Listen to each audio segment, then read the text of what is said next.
Hello everyone, welcome to my virtual field trip. I'm about to go on a little walk, get some exercise and some fresh air, learn a little bit about some adaptations of plants and animals. We'll even check out an old dump that's been repurposed into a natural park. So first, before I go outside in the cold, I dress warm, dress for the weather. I've got my hat, my scarf, my coat, some snow pants and some boots. If I stay warm, I'm going to have a good time on my walk. If I'm cold, I'm not going to have a good time.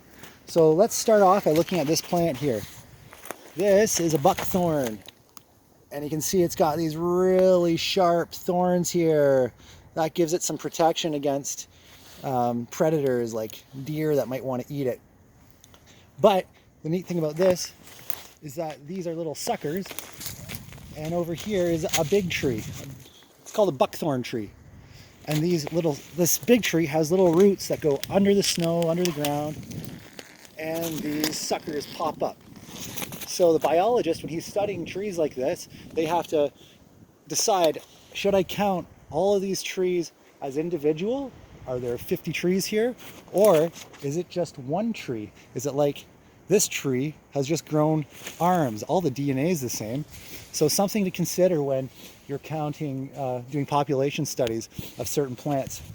Another neat thing about these thorn bushes, there's a bird called a shrike that uses these as a tool to him. It's a predatory bird. It might take an insect or a small lizard or vertebrate, and they use those thorns to stab its food. So pretty neat example of nature helping nature. Let's keep going on our walk here.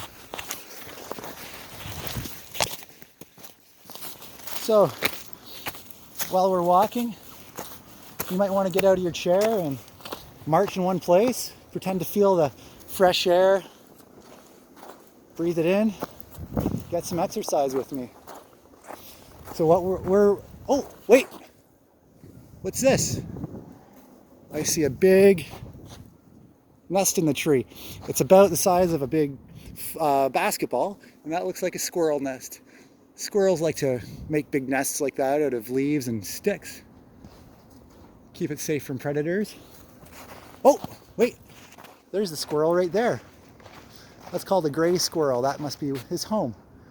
Sometimes you see them, squirrels that are jet black, but we still call them gray squirrels. Black's just a color morph of a squirrel. So this part of our walk, used to be an old railway track. So back in the 1960s, up to the 1980s, it was a railway track. And when it was finished being used, people had to decide what to do with the property.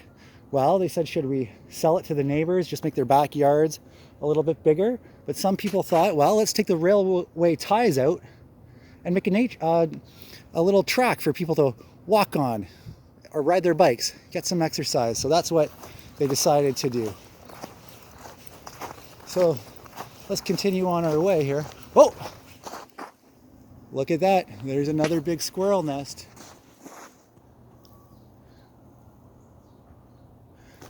Okay, let's keep going.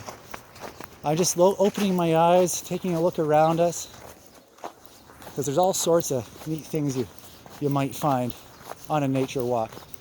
Oh, look at this. This is really neat. This is one of the railway ties. Right here. It's old and rotten, so if the railway was in from the 1960s to 1980s, we can assume this is between 60 and 40 years old. The railway ties are usually covered in tar to preserve it. That's why it's taken so long to rot, but we do see a relic of the railway right here. Pretty neat. Let's keep going on our walk. Oh, here's a little sign. It says park rules. Make sure you clean up after your dogs. That's a good idea. So I don't step in it, because you know, we want to have a good time out here, and we want other people to have a good time on our nature walks too. Let's keep going. I'm going to take you this way towards that old dump I was talking about. Again, we'll just keep our eyes open, see what we can find in the meantime. Don't forget to open your ears on a nature walk too. There's all sorts of birds and animals you might hear. So here we are. This area right here, many, many, many acres, is a former dump site. It was full of construction dump material, garbage, and it filled up. The landfill was filled. So again, the scientists and city members had to decide, what shall we do with this huge dump that's been filled? So they have figured out how to cap it off with concrete or gravel and soil, different types of soil, put some drainage systems in, some pipes to vent gases, and they've naturalized it. So about 20 years ago, this was capped, and you can see the trees and plants that have grown. And maybe 20 years from now, there will be even more trees and plants. So that's a really cool way they've repurposed this area from a dump site back to nature. Oh, look at this. Let's go down here for a second. This is a little ditch. And I found, this is a bulrush, sometimes called a cattail. It's pretty neat. It's a type of reed. You can see the top here. It kind of looks like a cat's tail, doesn't it? And there's little seeds at the top. That's a neat way of seed dispersal. They start to come out of this structure, and wind will blow it, and cattails will grow. There you go, it's floating away. So those seeds will land, and we'll have more cattails growing elsewhere. However, there's a few more over there. However, I did notice on this side a really interesting plant. This is a Phragmites plant. They're all Phragmites. They're invasive, really, really bad and nasty toward the cattail population. They've got these tufts at the top, again for seed dispersal. And the story goes is that about 200 years ago, someone in Europe used Phragmites in their garden. They were ornamental. They look pretty. They've got those pretty tufts. They grow very easily. So people started planting them, not realizing they would take over the marshlands. Not only do they have seeds that are very easily dispersed, their roots have toxins in them that kill off any plant nearby, such as our cattails. So there's a few hanging on this side. Unfortunately, I'm not certain that these cattails will remain the next few years as the Phragmites start to take over. That's a lesson in invasive species, and making sure you know what you're planting in your gardens before you do, because you don't know the effects it'll have on the natural environment. Let's keep walking, see what we can find. Oh, this is a neat little building I'm going to mention. Okay, you can see some pipes, and I mentioned there's a piping system to vent gases from that dump, and they all lead to this big torch. You might not be able to see it from the lighting, but that torch actually has a huge flame. I can feel the warmth from it.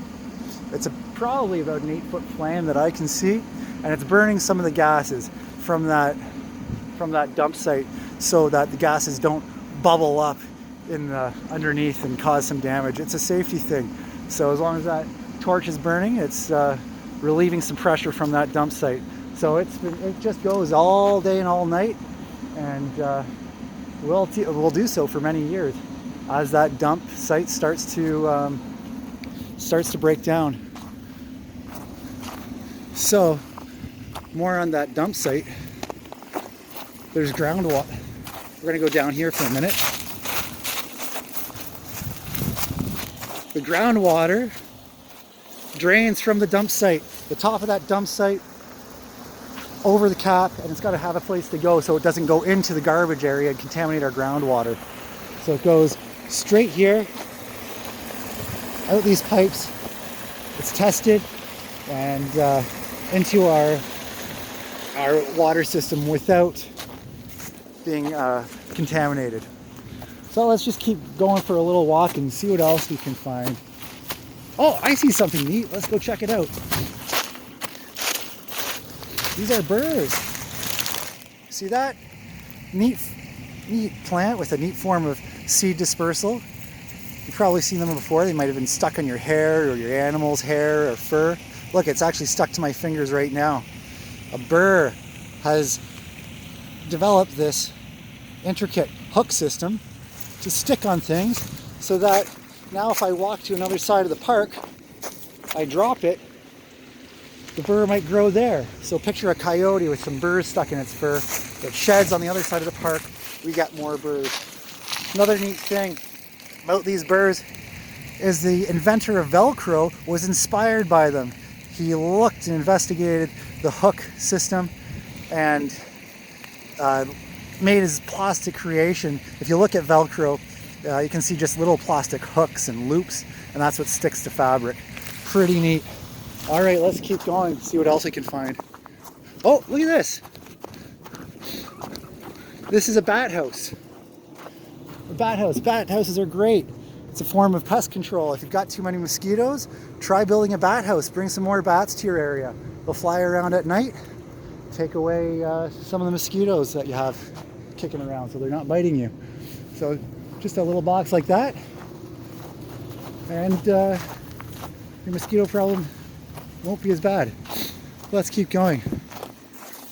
Oh, what's this? Come on down. This is a willow tree. The willow tree is really neat. It's got this golden colored bark to it. And that's really special because our ancestors used the willow bark to heal themselves when they were not feeling well. They might chew on some bark or boil it down and extract the oils from it, and they would drink it, and they noticed that their fevers would go down. They wouldn't be in quite so much pain. And the reason is it's got the same acids in it that aspirin is made of, acetylsalicylic acid. So there you go, it's basically an aspirin tree. Before we had little aspirin in pill bottles. Before we go to a drugstore, we might take some willow bark and make some painkillers. Let's go check this out while we're here, see if we can find anything cool. Well, this looks like it was cut down by a chainsaw. Oh, you can see all the rings on this willow. The rings represent each year of this willow tree's life. The trees, whenever you see rings, it just shows that they grow during the spring and summertime. They go dormant in the wintertime, and then they start up again in the spring, showing that cycle. So count the rings, and then you know how old the tree is. What else? Oh, we got a big fungus here. We got some more fungus here. More fungi. Just breaking that tree down, showing the circle of life again. Oh, look, we've got some artwork right here. Something, not someone, made that artwork. Very, very pretty if you have a look. Probably some sort of bug eating its way through. Breaking that down. All right, let's continue our walk. See what else we can find. Okay, here we go. We've got some goldenrod. Goldenrod's really neat. So in the spring and fall or summer, this would be a bright golden, colorful plant, and grows in meadows and fields. But sometimes they give us a gift. Oh, here's one right here. This is the gift I was talking about. Gift because it looks pretty cool. It's called a goldenrod gall. It's a big ball on the goldenrod. In the spring, little gallfly larvae hatch from eggs, and they crawl down into the stem and bury themselves and start growing, and they've got chemicals in it to make this big home for itself. The goldenrod stem bulges into a ball, and they stay there until they're ready, and then they come out in the fall. This one might have even been pecked out by some sort of bird, but I see some down here. They emerge out of the holes in the fall. They fly around, look for some more goldenrod to lay eggs. Those eggs hatch in the spring, and the cycle continues again. But it's really neat. So the larva, it's like a little worm that lives in there, a little maggot, and they've got antifreeze properties so that the important organs in their bodies don't freeze over the winter. So this thing can be frozen solid, but the actual larva itself does not freeze to a solid. So some scientists are studying gallfly larvae to see how we can make better antifreezes for things like our cars. let's keep going, see what we can find. Keep going on our walk. Oh, there's that big willow tree again, a new one, not cut down. So again, little source of aspirin from our ancestors. So let's just keep on going. Now's a good time to march in one place, get some exercise with me. See what we can find, go into this marsh a little bit. Hey, this is really cool. Look at this. I found these sticks and they do not appear to be broken off or snapped off. They are very sharp. They look like they're chiseled by teeth, probably from a beaver. There's lots of evidence that this was chiseled by a beaver. Here's another one right here. You can see it's not just snapped, it's very purposefully chiseled. Oh, here's another one right here. So it looks to be a few years old. It's started to rot a bit, but it's definitely evidence from a beaver making its lodge. Beavers are actually engineer the land more than any other animal other than humans. Check out this one right here. This tree has clearly been damaged by a beaver. Maybe it was too thick for that beaver, so it gave up chewing, but you can see it did rot at the bottom and fell over anyway. But this tree is kind of neat. I was walking by it in the morning at about 7 a.m. and way up here I saw a wild turkey roosting up there. He looked at me, I looked at him, I moved a little suddenly and he jumped down and ran as fast as can be out of here. But that's what wild turkeys do to protect themselves, to keep safe from predators like coyotes. They go fly, they can fly a little bit, go about that high in the air, or to sleep in the trees at nighttime, so they can be protected. Just another way they've evolved to survive the extremes. Let's keep going. Oh, what's this? Don't forget to look down. We've got bunny tracks. I think it's bunny tracks. There's all sorts of tracks in the snow that you can find. If you go on the internet, you can find websites that can identify different tracks. I would guess this is a bunny track based on what I've seen. So it's been hopping around, hop, hop, hop. It's got the 1, 2, 3 pattern. These 2 back feet there. So yeah, don't forget to keep your eyes open, up and down, to see what you can find. Uh-oh, I see another track right there. Oh, that's my track, that's okay. I just wanted to fool you. All right, oh, there's another, probably a squirrel nest. Let's keep going on our walk.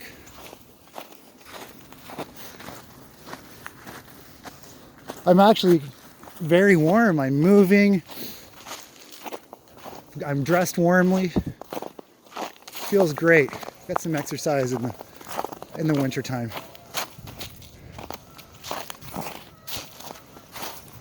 Just looking around, see what else we can find out here.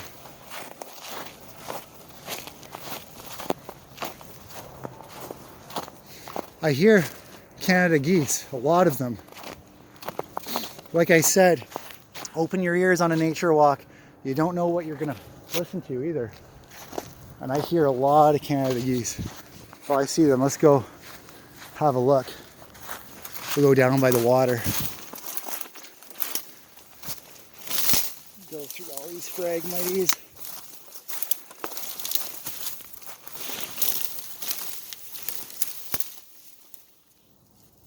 There you go, way off on the ice. There's hundreds and hundreds of Canada geese. Now, why would they not be flying south this winter? Well, maybe they did fly south and they found this pond here that didn't freeze. The Canada geese are going to fly as long as they need food, and if they have food, they don't really need to go anywhere. They're saying, why would I fly another 1,500 miles when everything I need is right here in southern Ontario? It's not a particularly cold winter, so I guess this pond didn't freeze over all the way. So they're probably just going to stay here. They're all huddled up. Hundreds of them. Some are swimming. But I guess they're just fine. And I was, hey, look at this. Look at this tree. More evidence of that beaver. It's got that concave shape to it. And little markings as if someone took a chisel and started working away on it. Again, this must have been a little too big for that beaver to take down before he got tired of it and moved on. All right, let's keep going. We're doing great here. Have a look at these Phragmites. I'm about 6 feet tall. These must be about 10 feet tall. That's how big they get. They are powerful plants. And there's so many of them, and it's just one species. We call it a monoculture. Mono means one. So there's only one type of plant taking over this entire marsh here. Again, the problem of invasive species and only planting what we know won't disturb our ecosystems. Let's just continue on our way. See what we can find. Just gonna move up here and get a better picture of those geese. The geese fly in a flying V pattern you've probably all seen. The flying V is another great adaptation for the birds to conserve energy so they don't get too tired and they can fly long distances. The bird at the front does more work and the bird at the back just kind of sails along on a jet stream that's produced by the other birds in the V. It's called drafting. NASCAR drivers and F1 race car drivers do drafting all the time to save fuel, just like the geese. So just another thing we've learned from our animal friends, hundreds and hundreds of them. Okay, wait, I see something really cool. I'm looking up again this time. You see those holes? Where is it? Lots of holes in the tree. That's from a woodpecker. Damage done by a woodpecker. Woodpeckers are adapted to sense little bugs that are in rotten wood, and then they go and they use their heavily adapted beaks to just peck and start drilling holes to get those bugs. But not only that, their skulls are adapted too. They have long tongues to go and get the bugs, and when the tongue goes back, it actually wraps around their brains, providing a cushion, so that with all that tapping, their heads don't get hurt. They don't get concussions and they don't have headaches. If we were to do that, our heads would hurt a lot. So inventors who work on hockey helmets or football helmets study the woodpecker to find out how to protect our heads better with a better helmet. All right, you know what? That's been about 20 minutes, and in a short time, we just saw all sorts of interesting things. I dressed warm, I feel great, so I recommend do the same thing. Have a nice little nature walk. Winter's only a couple months a year, or a few months a year, so enjoy it while it's out here. Dress warm and you'll be fine. Open your eyes, open your ears, and there's lots of neat things out there. Have fun and stay safe.